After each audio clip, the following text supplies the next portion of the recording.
Buenas tardes, compañeros. Mi nombre es Sergio Redondo. Aquí a un costado tengo a mi compañero Bernardo, mi compañero Eduardo y Miguel López. a nosotros nos tocó el tratamiento de aguas residuales. Y yo les voy a dar la introducción al tratamiento de tal. La gestión de tratamientos de aguas residuales es una cuestión de vital importancia en el contexto contemporáneo marcado por el crecimiento de la población, la urbanización y el aumento de la conciencia ambiental. Las aguas residuales, originadas tanto en actividades domésticas como industriales, contienen una amplia gama de contaminantes que pueden ser perjudiciales para la salud humana y los ecosistemas acuáticos.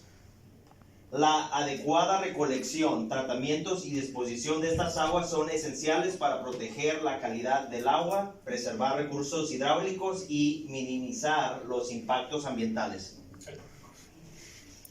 El tratamiento de aguas residuales implica una serie de procesos físicos, químicos y biológicos diseñados para eliminar y reducir sustancias nocivas. Estos procesos varían en complejidad y sofisticación, desde simples sistemas de sedimentos hasta avanzadas técnicas de tratamientos biológicos y filtraciones. Además, el tratamiento de aguas residuales no solo se concentra en la purificación del agua, sino también en la recuperación de recursos como la energía, los nutrientes y el agua misma para su reutilización. En esta presentación exploraremos los diferentes métodos y tecnologías de tratamientos de aguas residuales. Examinando cada uno, aborda los desafíos específicos asociados con distintos tipos de aguas residuales. También consideraremos los aspectos relacionados con la sostenibilidad en la eficiencia de estos sistemas, cruciales en un mundo donde los recursos hidráulicos son cada vez más escasos y valiosos. Mi compañero. Gracias. Ahora voy a continuar yo. Siguiente medio con el siguiente objetivo. Voy a hablarles sobre los parámetros físicos que debe cumplir el agua tratada. En primer lugar, ¿qué son los parámetros físicos? Aquí tenemos la respuesta. Son una serie de pruebas, exámenes y ensayos que ya vimos en las exposiciones pasadas. Son todas las pruebas que debe pasar para, por ejemplo, todas las cosas que están flotando en el agua, la basura, las heces fecales, desechos humanos, desechos orgánicos, etcétera, pase por un proceso físico. O sea, donde estaban las mallitas para que pasaban y que se quedaran atorados los sedimentos grandes, luego los chicos, etcétera, etcétera, para ir filtrando el agua. Todos esos parámetros físicos que podemos ver son los que vamos a tratar y son los siguientes que vemos en la siguiente diapositiva, que son el color, la turbidez, olor y sabor, la temperatura, el pH, la conductividad eléctrica, sólidos suspendidos y disueltos, la densidad y bacterias coliformes. La OMS, la Organización Mundial de Salud, son los principales parámetros que mundialmente se deben de estar checando y revisando en todas las partes del mundo. Ya de acuerdo a cada región o cada país, estado donde te encuentres, puede agregar o quitar no quitar de estas, puede agregar más consideraciones para ver la calidad del agua.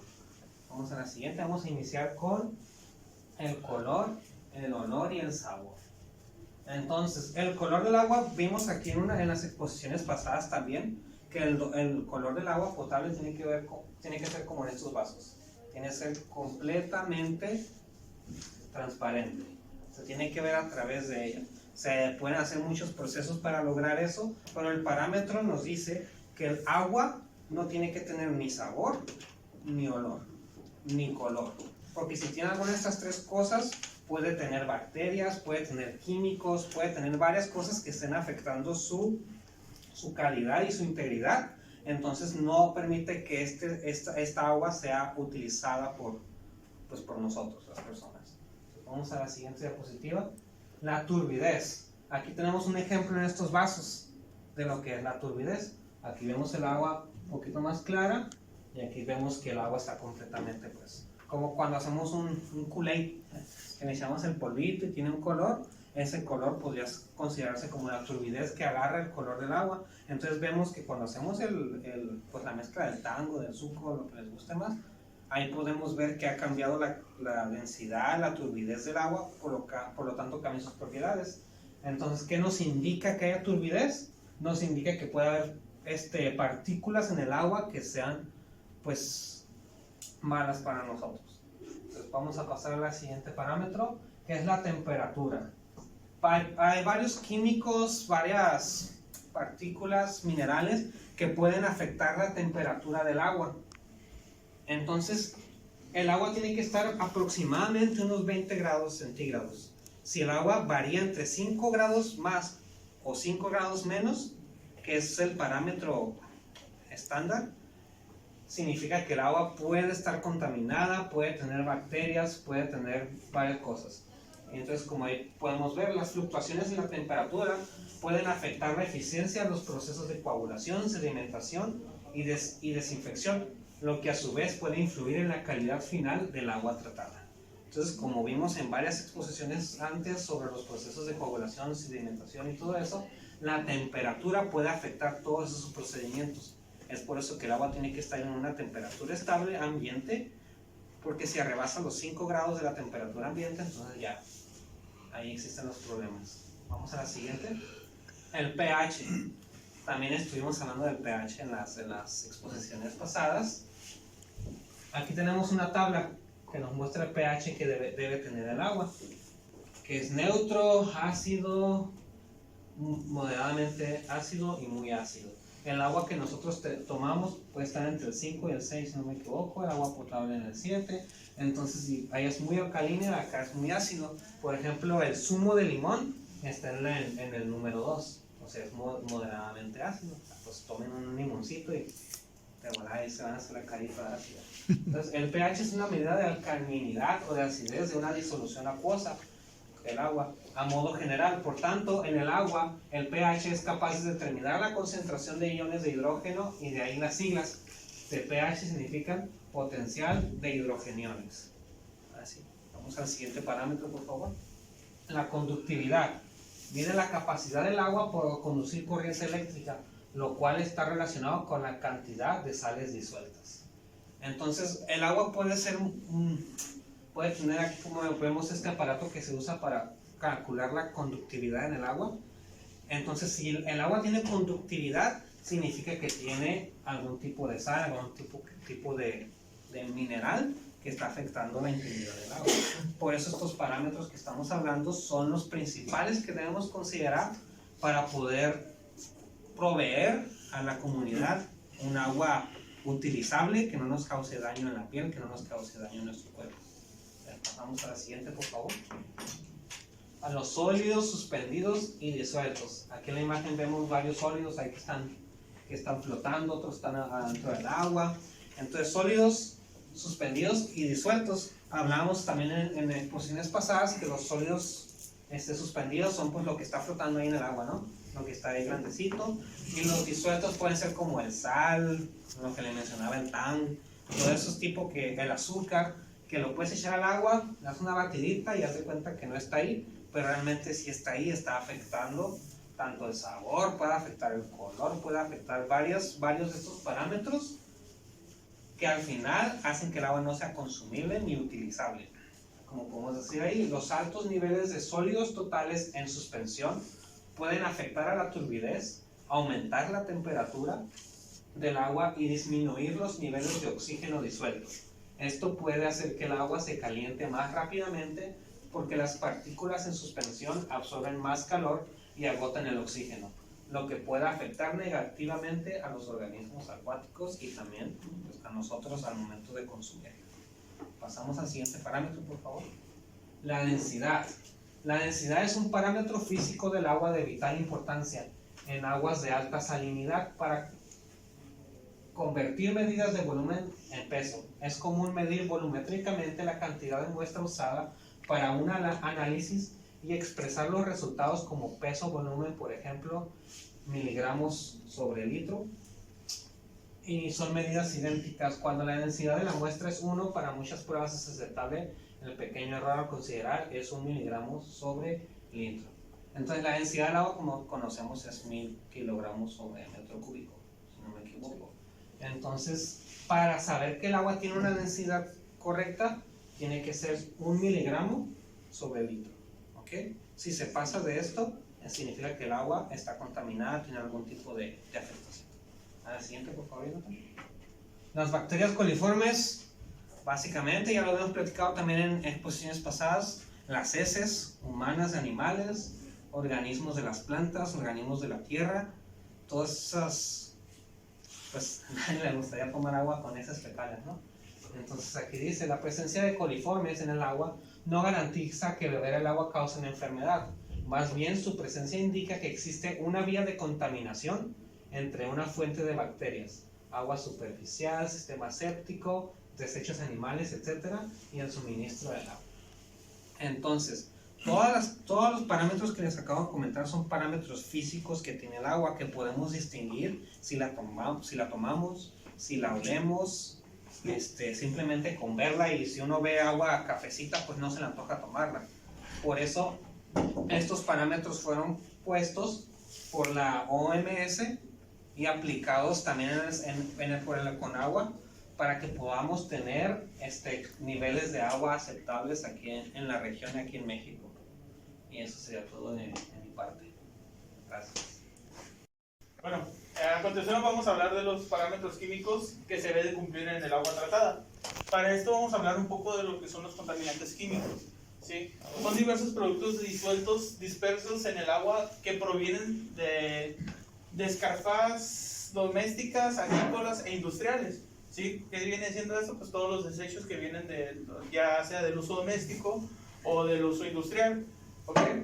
Dentro de los principales productos son el cloruro, los sulfatos, los nitratos y los carbonatos. Los tipos de contaminantes más usuales son los metales, los plaguicidas, el petróleo, los sólidos y los detergentes. Dentro de las aguas residuales, el término de agua residual define un tipo de agua que está contaminada con sustancias fecales o prona, procedentes de desechos orgánicos humanos o animales. Su importancia es tal que requiere sistemas de canalización, tratamiento y desalojo de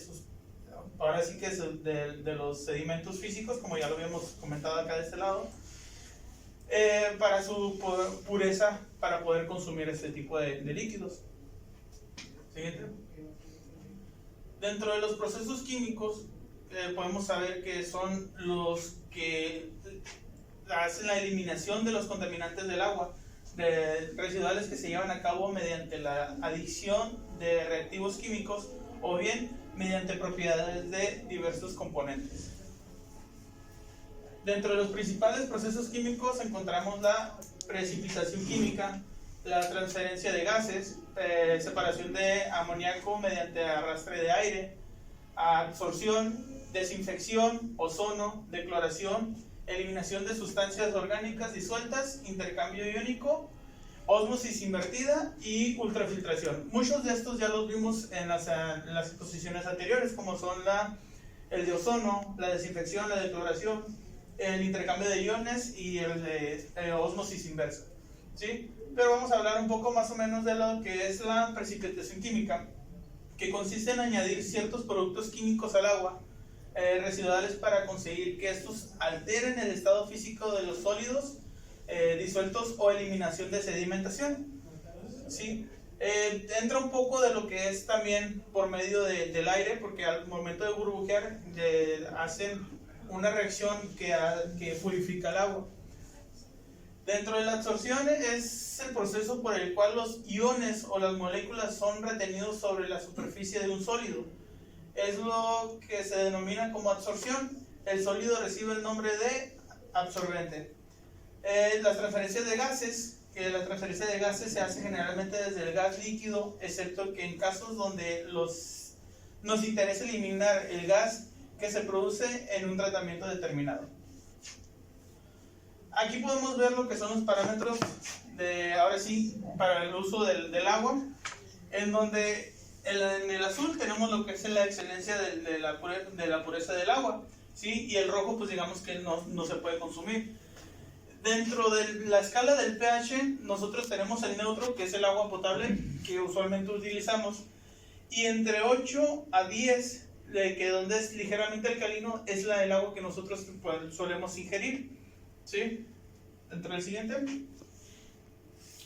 Aquí podemos ver lo que son los límites máximos permisibles para contaminantes básicos, desde el uso de riego agrícola, el urbano, la vida acuática o el uso de riego agrícola, dentro de los que son embalses naturales y artificiales, en donde nos dice que la temperatura, pues dependiendo de lo que nos esté diciendo, por ejemplo en NA tenemos donde no se aplica, y vamos con parámetros sólidos sedimentables, donde 1 estamos hablando de instantáneo, 2 de muestras simples promedio, y el 3 ausente según el método de prueba definido.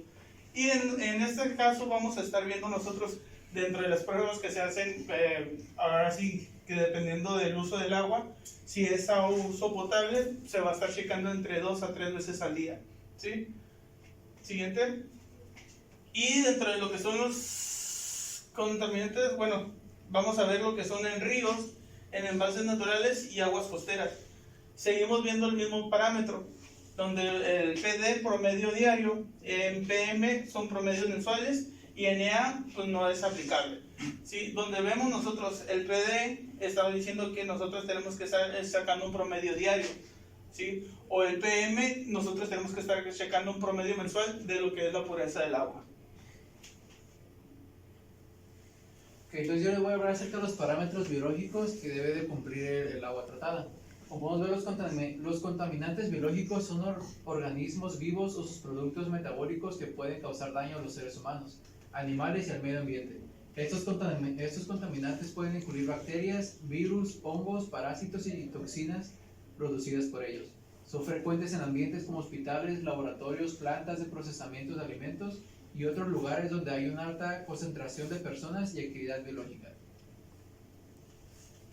Como podemos ver, uno de los tipos de contaminantes en los cuales existen de estas aguas se puede ver que son los alérgenos, las toxinas y los patógenos. Cada uno de estos se puede decir que son como unos tipos de virus, toxinas que tenemos. Los alérgenos son los que incluyen en todos ese tipo de comidas que se puede ver como el pescado, el apio, hojas, crustáceos, moluscos, huevo, cacahuates. Entonces, ese tipo de toxinas que nos pueden hacer daño se encuentran en estos tipos de alimentos específicamente. Por eso que a veces dicen que el marisco nos puede intoxicar, porque si no está bien tratado, si no está bien cuidado, nos puede hacer daño para nuestro organismo, en donde vienen que son las bacterias. Siguiente. Los procesos biológicos es donde los microorganismos degradan la materia orgánica y que de acuerdo el arreglo del proceso pueden remover nutrientes como nitrógeno y fósforo a través de procesos de lodos activos, agregación u oxidación total.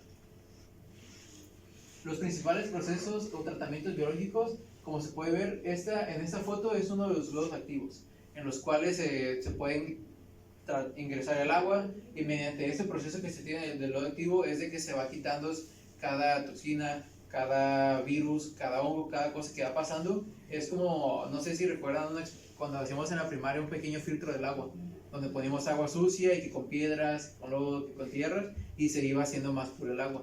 Es como va funcionando el lodo activo para poder limpiar el agua tratada. ¿Entienden?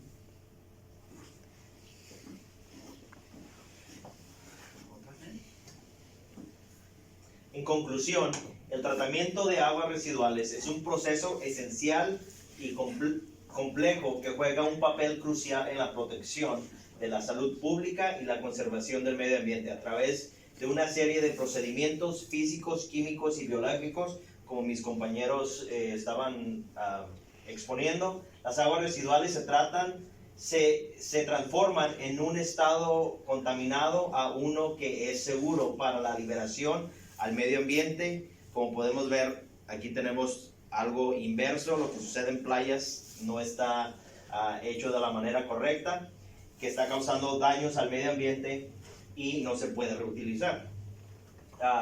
La efectividad de estos tratamientos no solo previene la contaminación de cuerpos de agua y preserva los ecosistemas acuáticos, sino que también contribuye a la sostenibilidad y al reciclar el agua para diversos usos. La siguiente, por favor.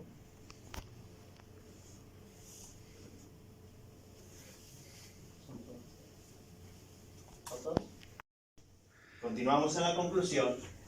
Los avances tecnológicos y la innovación continua son fundamentales para mejorar la eficiencia y la efectividad de estos sistemas de tratamiento. En un mundo donde los recursos hidráulicos son cada vez más escasos y la presión sobre los ecosistemas naturales van en aumento, el tratamiento de aguas residuales se convierte en una herramienta indispensable en la gestión integral del agua.